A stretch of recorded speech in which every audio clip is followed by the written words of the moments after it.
Hai semuanya, Assalamualaikum. Selamat datang di channel Dasilva Raditya. Di video kali ini kita akan bikin makarun yang berkaki kayak gini. Ini caranya mudah banget.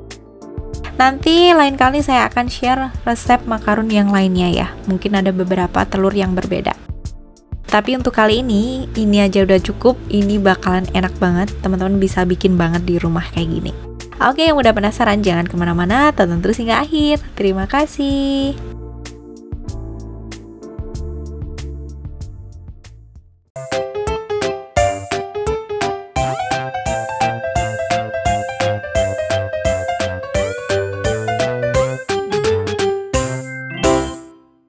Oke, ini dia bahan-bahannya untuk membuat makarun. Sebenarnya sangat simpel banget untuk bahan-bahannya. Langsung aja ya, kita ke bahan yang pertama. Di sini ada 2 butir putih telur. Untuk 1 butir putih telurnya itu dengan cangkangnya ukurannya sekitar 57 dan 58. Kemudian di sini kalau di total putih telurnya ini adalah 65 gram. Selanjutnya di sini ada 60 gram gula pasir. Ini gula pasir biasa ya. Kemudian 90 gram almond powder atau almond bubuk. Setelah itu di sini ada 90 gram gula icing atau gula bubuk. Nah, itu dia bahan-bahannya. Sebenarnya ini sangat simpel banget untuk bahan bikin makarunnya. Tekniknya yang memang harus bener-bener bener. Oke, gitulah pokoknya. Langsung aja kita ke cara membuatnya. Yang pertama kita siapin wadah, kemudian kita akan ayak bahan keringnya, mulai dari gula icing yang tadi, kemudian tepung almondnya. Kita ayak supaya benar-benar tidak ada yang bergerindil. Sebelum itu, benar-benar udah saya blender nih untuk keduanya, sampai dia benar-benar halus. Nah, kalau udah di blender sampai halus, bisa kita ayak sampai dia menghasilkan yang seperti ini, benar-benar tidak ada bergerindil sama sekali.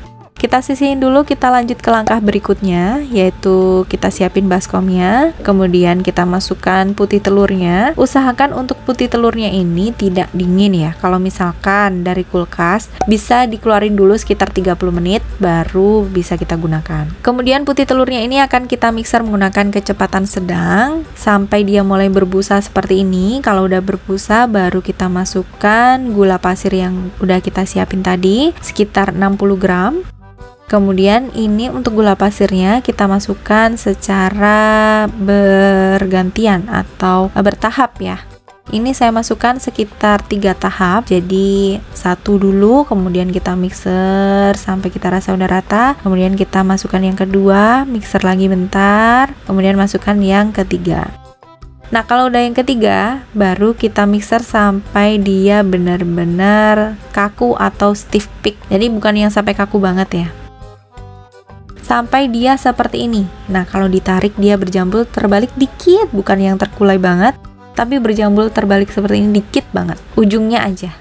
Nah, kalau udah seperti ini, langsung aja ini kita masukkan pewarna makanan yang udah kita siapin atau yang kita inginkan. Warna apapun juga boleh, merah, pink, hijau, biru, boleh apapun sesuai selera. Kita mixer dengan kecepatan yang paling kecil sampai dia tercampur rata. Awas jangan sampai kebablas. Tetap ya, ini masih dalam tahap stiff peak. Dalam tahap stiff peak. Kemudian ini akan kita lepas mixernya. Setelah itu bisa kita campur atau kita masukkan tepung almond dan icing sugarnya. Yang pastinya mereka udah diayak terlebih dulu supaya lebih mudah untuk tercampur ratanya. Lalu kita aduk balik menggunakan spatula. Kita aduk secara perlahan aja, nggak perlu terlalu kuat. Kalau misalkan terlalu kuat, nanti takutnya dia akan langsung mudah mencair untuk adonannya ini. Jadi kita aduk balik secara perlahan. Itu tadi kan saya masukin setengah-setengah terlebih dulu. Kemudian ini sisanya baru saya masukin lagi. Lalu ini akan benar-benar saya aduk sampai dia benar-benar tercampur rata. Nah, salah satu caranya biar mereka benar-benar tercampur rata, selain diaduk balik seperti ini,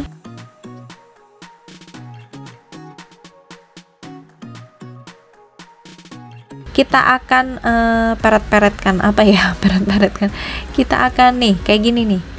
Kita akan aduk di bagian sampingnya gini. Kita tekan-tekan aja ke bagian samping semuanya. Kalau udah selesai semuanya nih, kita taruh di bagian samping. Kemudian ini bisa kita aduk balik secara perlahan dan bertahap seperti ini. Kita akan ulangi tahapan ini sampai dia benar-benar mulai tercampur rata dan bagian atasnya juga mulai kelihatan mengkilap, kinclong, mulus, dan kalau misalnya ditarik dia nggak mudah putus. Oke, kita akan lakukan dulu yang ini dulu ya pokoknya. Taruh di bagian samping-samping sini sambil agak sedikit ditekan. Kemudian kalau udah seperti ini kita akan aduk balik lagi. Nah, saya kasih contoh ya kalau dia masih belum selesai. Ini kalau misalnya kita tarik, kita ambil seperti ini. Nah, dia masih mudah untuk terputus. Nah, kayak gini. Kalau masih mudah terputus berarti masih belum. Kita tambahin aja stepnya. Kita tambahin.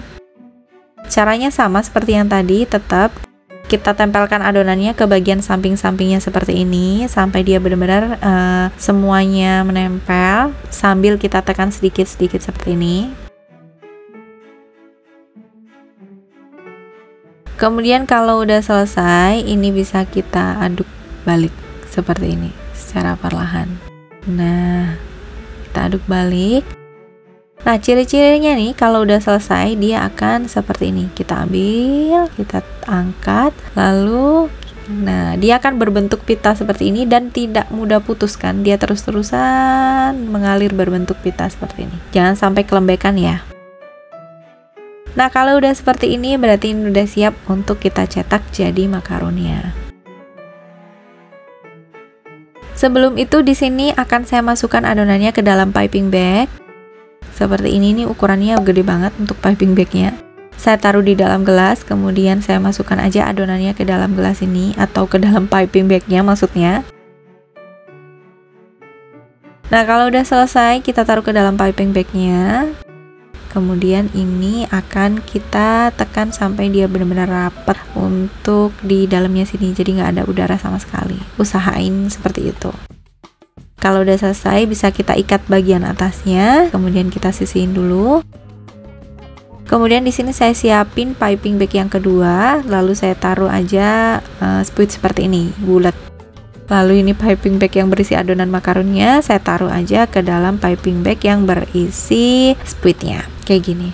Kita sisihin dulu untuk adonannya. Kemudian di sini udah saya siapin loyang dan udah saya siapin baking paper. Ini udah saya bulut-bulutin, bagian baliknya saya bulut-bulutin sekitar 4 cm untuk diameternya. Kemudian bisa kita cetak aja di bagian atas seperti ini. Tinggal kita tekan aja kayak gini. Nah, di sini nggak saya isi semua, nanti dia kan lebih melebar ya. Kurang dikit aja ke garis. Setelah semuanya selesai, kemudian kita hentak-hentakan supaya benar-benar tidak ada udara di dalam sini. Kalau misalkan ada udara di dalamnya, langsung dibantu dengan tusuk gigi. Sebenarnya ini langsung saya bantu dengan tusuk gigi ya, tapi ternyata nggak kerekam. Tapi pokoknya kalau udah dihentak-hentakan gini, ada yang bergelembung dikit-dikit itu, langsung kita bantu letusin pakai tusuk gigi. Kalau misalkan udah biasa nih bikin makaron, nanti teman-teman pasti nggak perlu digarisin atau dibulut-bulutin, udah bisa bikin kayak gini. Kemudian kalau udah kita cetak semuanya, kita diamkan dulu hingga permukaannya kering. Nah, kurang lebih saya diamin sekitar 60 menit sampai dia menghasilkan permukaan yang kering seperti ini. Jadi benar-benar kalau dipegang dia nggak ada yang menempel sama sekali. Nah, kayak gini. Nah, kalau udah kayak gini, ini berarti udah siap untuk kita oven. Nah, ini dia ovennya, udah saya panasin di suhu 150 derajat Celcius selama kurang lebih 15-20 menit. Atau panasin aja menggunakan api atas bawah sampai suhu di dalam ovennya ini udah stabil. Kalau udah stabil, baru kita masukkan adonan makaron yang udah kita diamin selama kurang lebih 60 menit. Kemudian ini akan kita panggang di suhu 140 derajat Celcius selama kurang lebih 20 menit api atas dan bawah. Atau misalkan nih belum terlalu matang bisa dilamain lagi. Nah, kalau saya di sini menggunakan api atas dan bawah 150 derajat Celcius selama kurang lebih 20 menit. Kemudian saya akan gunakan api bawah saja dengan suhu 130 derajat Celcius selama kurang lebih 10 menit lagi. Nah, kalau udah mati, kita diamin aja di dalam oven selama kurang lebih 10 menit. Kalau udah 10 menit, dia bisa kita keluarin. Nah, kelihatan kan dia udah berkaki seperti itu. Kita keluarin aja kalau udah 10 menit. Kemudian kita diamin sampai dia benar-benar dingin. Jadi diamin sampai benar-benar dingin, jangan sampai sebelum dingin udah dilepas.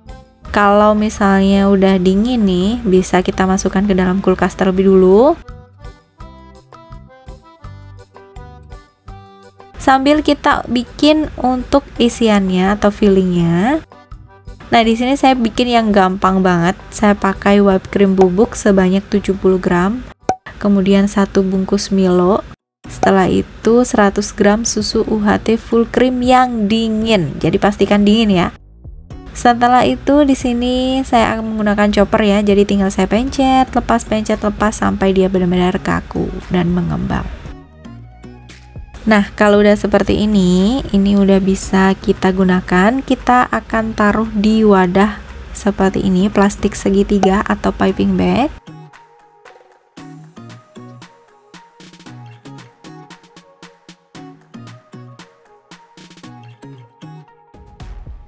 Nah, kalau udah sama seperti yang tadi, di sini akan saya tekan seperti ini sampai ke bagian ujungnya. Nah, di sini nggak perlu saya lapisin dengan piping bag lagi, langsung aja di sini saya gunakan. Ambil satu makaron yang udah benar-benar kering ini, kita lepas, jadi lebih mudah kan ngelepasnya.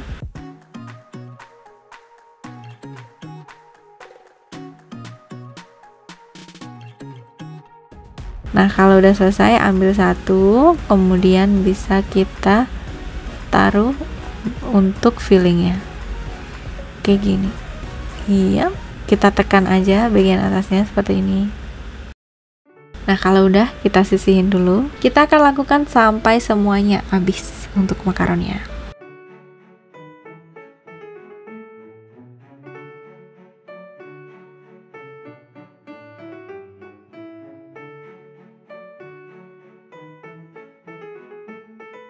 Oke, ini dia makaronnya udah selesai.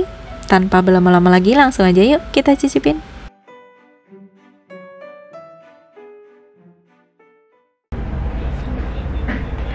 Oke, sekarang akan saya cicipin ini makaronnya. Cicipin dulu ya. Bismillahirrahmanirrahim.